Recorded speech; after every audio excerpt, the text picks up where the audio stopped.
আগামী ফেব্রুয়ারির জাতীয় নির্বাচনকে সামনে রেখে দেশের প্রতিটি ভোটারের আস্থা অর্জনকে প্রধান দায়িত্ব হিসেবে তুলে ধরেছেন বিএনপির ভারপ্রাপ্ত চেয়ারম্যান জনাব তারেক রহমান।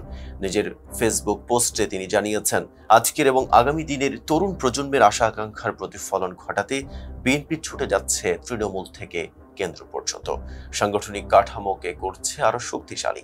স্বচ্ছতা ও জবাবদিহিতার মাধ্যমে জনগণের আস্থা পুনর্গঠনই এখন দলের মূল লক্ষ্য। তারেক রহমান জানান, নানা অভিযোগের প্রেক্ষিতে এখন পর্যন্ত 7,000-এরও বেশি দলের সদস্যদের বিরুদ্ধে সাংগঠনিক ব্যবস্থা নেওয়া হয়েছে। দুর্নীতি, চাঁদাবাজি ও অসৎ আচরণের দায়ে কেউ পদচ্যুত হয়েছেন, অনেকে বহিষ্কৃত হয়েছেন। বহুমুখী অপপ্রচারের মাঝেও এমন সিদ্ধান্ত নেওয়া সহজ ছিল না, তবে বাস্তবতার প্রেক্ষিতে তা ছিল অপরিহার্য।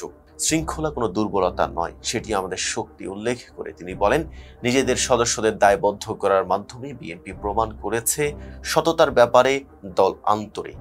ক্ষমতাসীনদের কাছে যেসব মানদণ্ড দাবি করে নিজেদেরও ঠিক সেই একই মানদণ্ডে দাঁড় করানো হচ্ছে।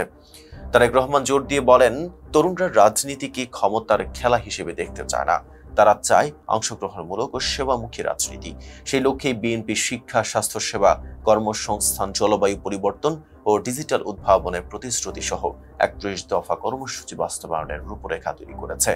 আরো বেশি নারী, তরুণ নেতা ও পেশাজীবীদের অন্তর্ভুক্তি নিশ্চিত করা হচ্ছে, যাতে জাতি এগিয়ে যায় একটি আধুনিক ও দক্ষ রাষ্ট্র গঠনের পথে।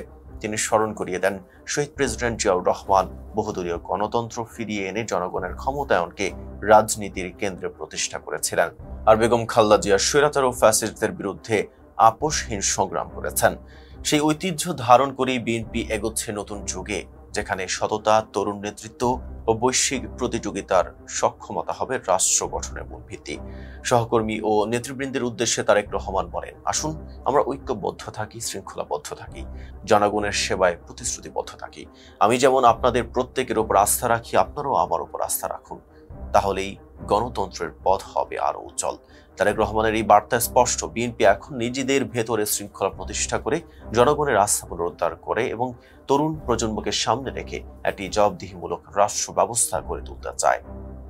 আর সাথে ছিলাম মেহেদী হাসান। ফেজ দ্য পিপলের সাথে থাকার জন্য ধন্যবাদ।